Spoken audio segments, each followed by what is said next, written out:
Այս ձորերում ամեն ինչից օրորոցի հոտ է գալիս, պապենական սուրբ օջախի, ծուխ ու բոցի հոտ է գալիս, արմատի հոտ, բողբոջի հոտ ու խեժի հոտ տոհմածառի, վարող ցանող հոր ձեռքերի ու մոր ծոցի հոտ է գալիս։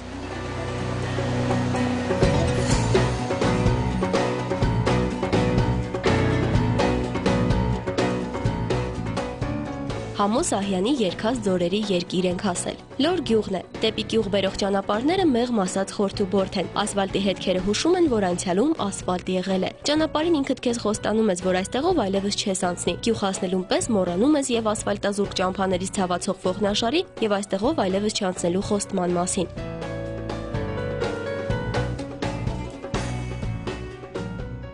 Այս հեքիաթը միայն մեկ անգամ տեսնելը բավական չէ։ Բարի, միամիտ, բացսիրտ հյուրասեր լորեցիները հենց սկզբից են հարազատ դառնում, իսկ լորի հրաշք բնությունը գովերգելու համար մտքումդ հեռուստատեսային հուշարարի պես վազում են Սահյանի տողերը, աստծո փեշից կախված սարեր կամ էլ կծիկ-կծիկ սարեր, կիրճեր պարան-պարան, շարան-շարան ժայռեր, քարափ ու քերծ։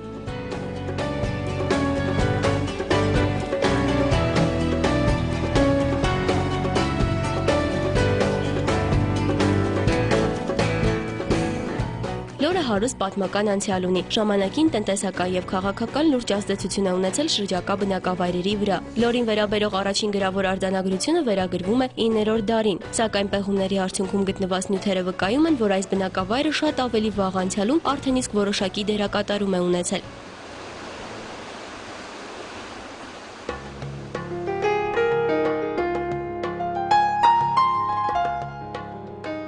Այս գյուղն իր քնքուշ ու գեղեցիկ անունը ստացել է տեղի իշխան Լորիկի պատվին։ Հենց գյուղի մուտքի մոտ է գտնվում Լորիկի խաչ կամ սպիտակ խաչեր կոչվող հուշարձան մատուռը, որն ի հիշատակ ծնողների 1271 թվականին կառուցել է որոտ շահ իշխանը։ Գյուղը հարուստ է հուշարձաններով։ Լորի կենտրոնում է 1666 թվականին կառուցված Սուրբ Գևորգ եկեղեցին, որը խորհրդային տարիներին հայտնի պատճառներով Հայաստանի շատ եկեղեցիների պես խոնարհվեց։ Լորեցիները հավատով սպասում են, որ Սուրբ Գևորգի զանգերը մի օր նորից աղոթքի կկանչեն։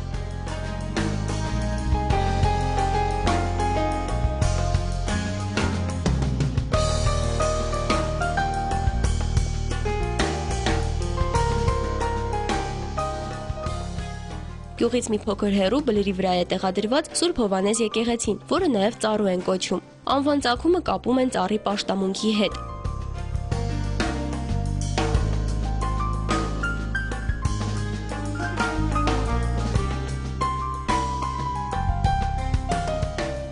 Սուրբ Հովհաննեսի հարևանությամբ էլ հոսում է, ինչպես տեղացիներն են ասում, կծու ջուրը։ Իրականում ջուրը ոչ թե կծու է, այլ հանքային բնական գազավորումով։ Պարզապես անմեկնաբանելի համը կծույով է բնորոշվում։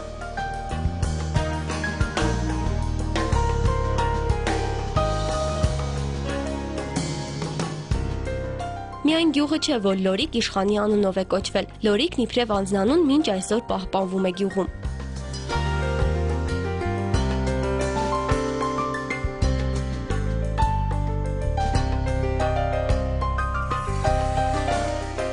Ծանոթացեք, պարոն Լորիկ Արուստամյանն է։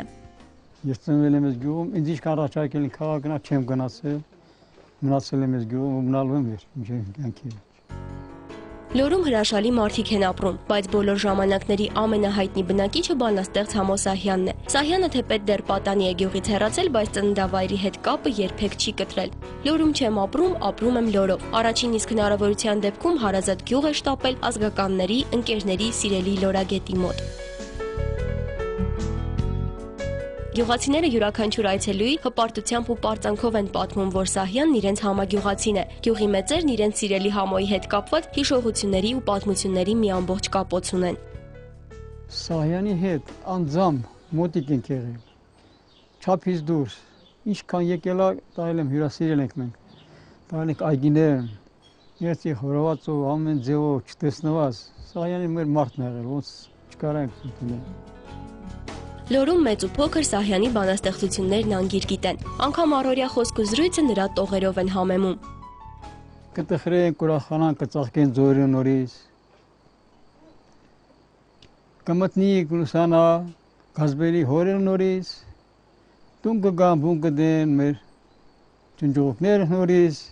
ափսոս ետ չի գալու ապրած օրս նորից։ Գյուղում է Սահյանի հայրական տունը։ Տունն այսօր դատարկ է եւ ոչ բարվոք վիճակում։ Համագյուղացիներն ամեն տարի ապրիլի 14-ին մեծ բանաստեղծի ծննդյան օրն այստեղ են հավաքվում։ Մեկը հիշում է, թե ինչպես էր ժամանակին այս թոնրատանը հաց թխվում։ Մյուսն այստեղ իր հյուրընկալման մանրամասներն է հիշում եւ այլն։ Անհամբեր սպասում են, որ մի օր էլ մշակույթի հարցերով զբաղվող մեր մեծ այրերը կհիշեն Լորի ու այս տան մասին։ Լորեցիների երազանքներից մեկը կկատարվի ու Սահյանի հայրենական տունը վերջապես տուն-թանգարան կդառնա։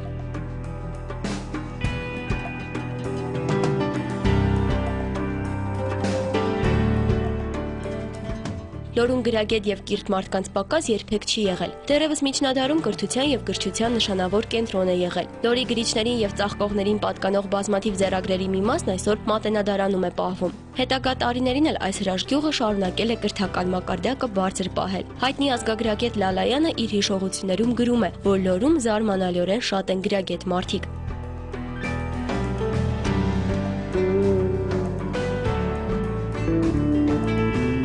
Նախնյաց ավանդույթներն այսօր էլ են շարունակվում։ Դպրոցի գրեթե յուրաքանչյուր շրջանավարտ շտապում է ուսումը շարունակել բարձրագույն ուսումնական հաստատություններում։ Այսօր գյուղի միջնակարգ դպրոցում 60 երեխա կա։ Դպրոցը Աքսել Բակունցի անունն է կրում։ Ինչու Բակունցի։ Սա գյուղի հին դպրոցն է, հիմնադրվել է 1905 թվականին։ Բակունցն իր հիշողություններում գրում է. «Ինձ բանտարկեցին, եղավ փոթորիկ եւ ես բանտարկությանս 34-րդ օրը ազատվեցի, որպեսզի ուսուցիչ գնամ այն հեռու գյուղը, Լոր»։ 1915 թվականին Բակունցին բանտարկել էին Գորիսի քաղաքագլխի եւ կառավարիչների դեմ տպագրված ֆելիետոնի պատճառով եւ ազատ արձակել միայն Լոր մեկնելու պայմանով։ Բայց Բակունցը գյուղից միայն դպրոցական հիշողություններ չէր, որ տարավ։ Հենց այս տարիների ապրածի ու զգացածի ծնունդն է խոնար աղջիկը պատմվածքը, որի խոնար հերոսուհին իրական կերպար է եւ ապրել է Լորում։ Խոնար անունով աղջիկը պարոն Լորիկի հարազատ հորաքույրն է եղել։ Մեր տունը այն ժամանակ ներքև ա եղել։ Ինձ էլ գնեմ գայս եղել, մի տուն վարձած ա եղել։ Վերջը մի խոսքով մի տարի մնացել աստե, միշտ էլ եկել ա մեր տուն։ Դες հարված ա եղել, արդեն եւ այլ է։ Հետո իրան որ արդեն տեղափոխել են միշտեղ խոնար աղջիկը մնացել է տանը, ամուսնացել է Դարաբասի մի ուրիշի հետ, Դարաբաս գյուղի, բայց ճակատագիր չունեցել, մի տարի հետո մահացել։ Շատ սիրուն ա եղել, ժողովուրդ ով տեսել ա, մի խոսքի մեծ մարդիկ ով տեսել, այդն շատ սիրուն աղջիկ ա եղել, չափից դուրս, բայց բախտ չի ունեցել։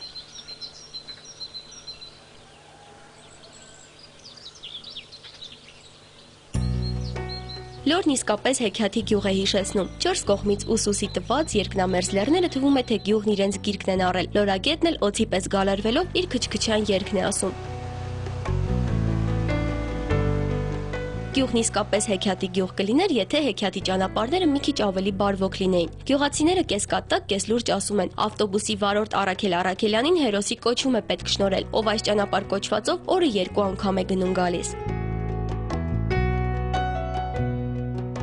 Գարունը Լորում ծանրաբեռնված ամիս է, այգիներում ու դաշտերում աշխատանքի պակաս չկա։ Մոտ 450 բնակիչ ունեցող գյուղում հիմնական զբաղմունքը հողագործությունն է։ Մշակում են մեծամասամբ կարտոֆիլ, լոբի, քիչ քանակով նաև կաղամբ ու գազար։ Այգեգործությունն արդեն ավելի քիչ տեղ է զբաղեցնում։ Մինչդեռ ժամանակին Լորի այգիների, մասնավորապես Խնձորի այգիների համբավը ամբողջ հանրապետությունով եւ դրա սահմաններից դուրս էր տարածված։ Գյուղն իր խնձորատեսակն ուներ՝ կարմրկենին, որն այսօր լորեցիները փրկել ու վերականգնել են փորձում։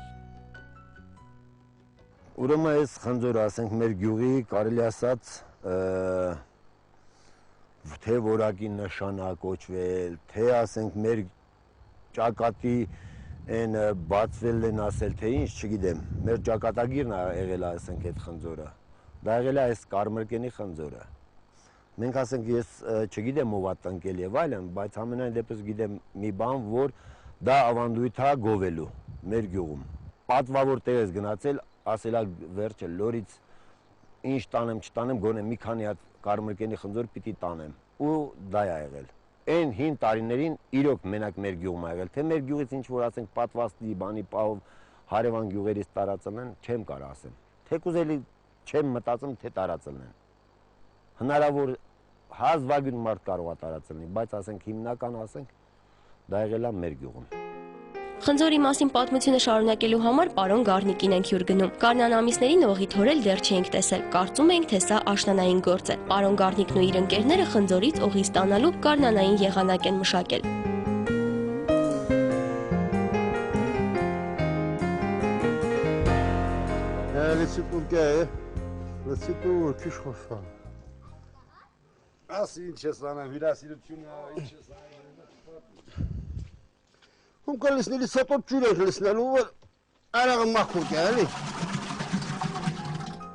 Պարոն Գառնիկը պնդում է, խնձորի օղին լավագույնն է։ Հիտլերը պատահական բան չէր սիրի։ Պատմում են, որ նա հատուկ Իսպանիայից պատվիրում էր իր համար խնձորի օղի բերել։ Կենասներն այնքան են քաղցրանում, որ նույնիսկ ինձ չի հաջողվում խուսափել խնձորի օղու բաժակից։ Կյանքում առաջին անգամ խնձորի տնական օղու համտես եմ անում ու փորձում ինձ Հիտլերի դերում պատկերացնել։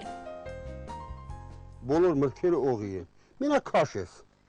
Հա բա ինչ։ Այս ջուրը լսնում ենք, որ բան չանի, էլի, տակը չկպնի։ Հետո օղին անառատ էլի։ Ընդհանրապես ամենալավ ֆիլտրը ջուրն է։ Մաքրությունը ջուրն է։ Համ համնակորը, համ այդ տհաճ հոտերը, բանը լրիվ այս ջուրն է մաքրել։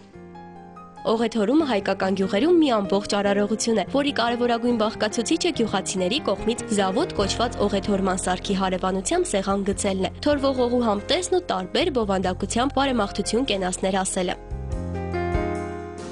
Համտեսն ու կենասն իր տեղն ունեն, բայց որպեսզի իսկական տնական օղին մառանից անպակաս լինի, օղեթորման մասնագետն իր գործին է անցնում։ Կա համարտողը միշկի է, բայարկե։ Մեր տան համար հյուրեր ունեմ, ընկերներ ունեմ, մեր տուն մարդ մտնի օղի չխմի խայտառա կանեմ։ Պիտի մարդ կյատունը օղի խմի, որ ասում է հալալ լել է օղիդ, որ կարան բիրադի խմեն։ Օղի թորելուն զուգահեռ պարոն Գառնիկը հիշում է խորհրդային այն տարիները, երբ սրա համար ոչ ավել, ոչ պակաս դատ ու դատաստան էր հասնում։ Գախի տերմիկ պատվալը, գազը էժաներ, գազը, բալոններ լսնում եք դիրեմ ժամացուցին նայում ենք, հայ սովորություն է, մի պեն ճարում ենք։ Տերմիկ նախ շուտ ժամացուցին նայում, տրները պագում տնից դուսկեմ։ Տնից դուսկեմ, ժամին նայում, ես որ ժամը կյալիս է, կյալիս ենք նախ շուտ գազանը թապում, նորից լսում տնից պախնում, որ միլից է, գյուղապետ չկեր։ Քաշում ենք եղել, ես 30 տարի ցավելա քաշում եմ, ամեն տարի, որտեղ չիլեմ, էլի առանց դրան չիլեմ։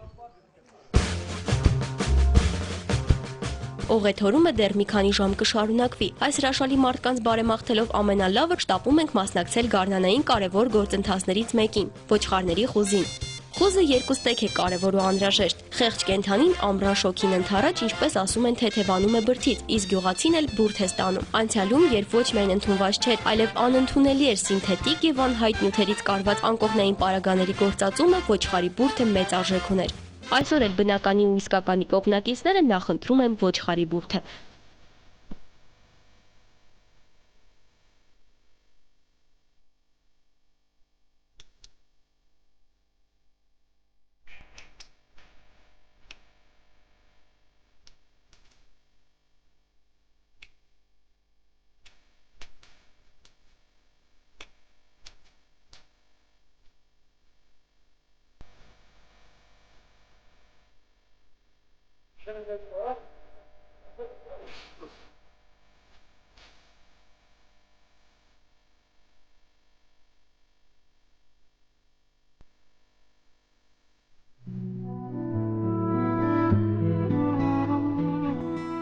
Լորի բնակիչները թվում է, թե անառիկ բերդում են ապրում, որի խաղաղությունը 4 կողմից փրփրանման ամպիկներին շոշափող լեռներն են հսկում։ Երևի թե նաև քաղաքից մի քիչ կտրված լինելու պատճառով է, որ այս գյուղում հնուց եկած սովորույթները մեծամասամբ պահպանվում են ու մեծից փոքրին փոխանցվում։ Սիսիանի տարածաշրջանը հարուստ խոհանոց ունի։ Իհարկե Հայաստանի բոլոր տարածաշրջաններում ավանդական խոհանոցի առաջին հորիզոնականում հայկական խորովածն է, բայց Սիսիանի ավանդական խոհանոցը հարուստ է նաև զուտ այս տարածաշրջանին բնորոշ կերակուրներով։ Դրանցից մեկը շփոթն է, որի պատրաստումն այսօր թեև այնքան է տարածված չէ, բայց այնուամենայնիվ հայկական ընտանիքներում մեծերը շարունակում են թեկուզ ժամանակ առ ժամանակ շփոթ պատրաստել, տան փոքրերին սովորեցնել, որպեսզի բաղադրատոմսը գոնե չմոռացվի։ Այսպես Զաբել տատիկը շփոթի գաղտնիքներն է սովորեցնում թորնուհուն Արմինեին։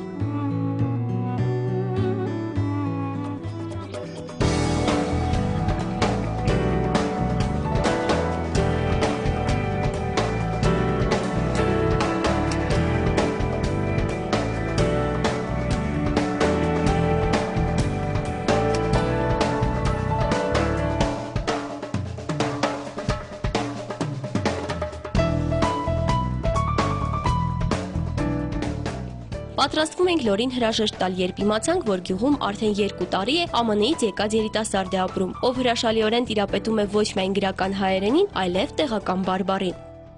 Հա, դե որ եկել եմ Հայաստան, գրական եմ սովորել եւ որ Երևանում ես լինում, այդ կարևոր է, բայց որ գալիս ես գյուղ, Սյունիքի մարզում հատկապես, պետք է բարբառը սովորես, որ եկել եմ, ես գիտեի, որ գնացել եմ, նշանակում է I went, բայց այստեղ ասում են քացել եմ, վաղը հետալվեմ սիսյան, տենց են ասում, մեր ապարնի ժամանակաձևը ասում են, ոչ թե գնալու եմ, բայց քնալվեմ, ոչ թե գալու եմ, բայց քալվեմ, այդ տենց ենք ասում, այդ առաջին տարի շատ դժվար էր, որ ամեն ինչ շատ ուշադիր լսում էի, բայց դժվար էր, բայց արդեն մի քանի անգամ գնացել եմ պոստամ, ասում են քյոմագ ենք անում, քյոմագը օգնելն է, ու տենց շատ, ինձ համար շատ հաճելի գործ է, այդ պոստանի գործը, ուղղակի որ ամեն օր են անում, չարվում են և դժվար կյանք է։ Ջոլն արմատներով իռլանդացի, ծնունդով ամերիկացի է։ 2 տարի առաջ նրան իբրև կամավոր գործուղեցին Հայաստան, ավելի ճիշտ Լոր, տեղի դպրոցում անգլերեն ուսուցանելու համար։ Սակայն Ջոլի Լոր գալը միայն զուտ աշխատանք չեղավ։ Լորեցիներն ասում են, Ջոլն արդեն մեր գյուղացին է դարձել։ Երբ ընկերներիդ պատմում ես Լորի մասին, ինչից ես սկսում, առաջին ինչն ես ներկայացնում, ինչն է քո վրա հատկապես մեծ տպավորություն թողել։ Դե առաջին բանը այդ ժողովրդի մասին հաստատ կլինի, դե ինչպիսի ժողովուրդ են, որ հյուրասեր են, որ ինձ ընդունել են որպես արդեն լորեցի, որպես ինչ-որ հայ մարդ և դրանից հետո արդեն բնության մասին կխոսեմ, որ այդքան սիրուն տեղ է և չգիտեմ, 100 բան պետք է պատմեմ իմ ընկերներիս, ուտելիքը այդքան համով է, քիմիաչկա մեջը և չգիտեմ, ես 100 տարի կարամ պատմեմ Լորի մասին, բայց ամենակարևոր բանը ինձ համար ժողովուրդն է, որ չգիտեմ, ես օտարի մարդ եմ, եկել եմ որպես մի քիչ աշխատեմ և այդքան շփվել ենք, այդքան հարմարվել ենք և հիմա ոնց որ լորեցի եմ։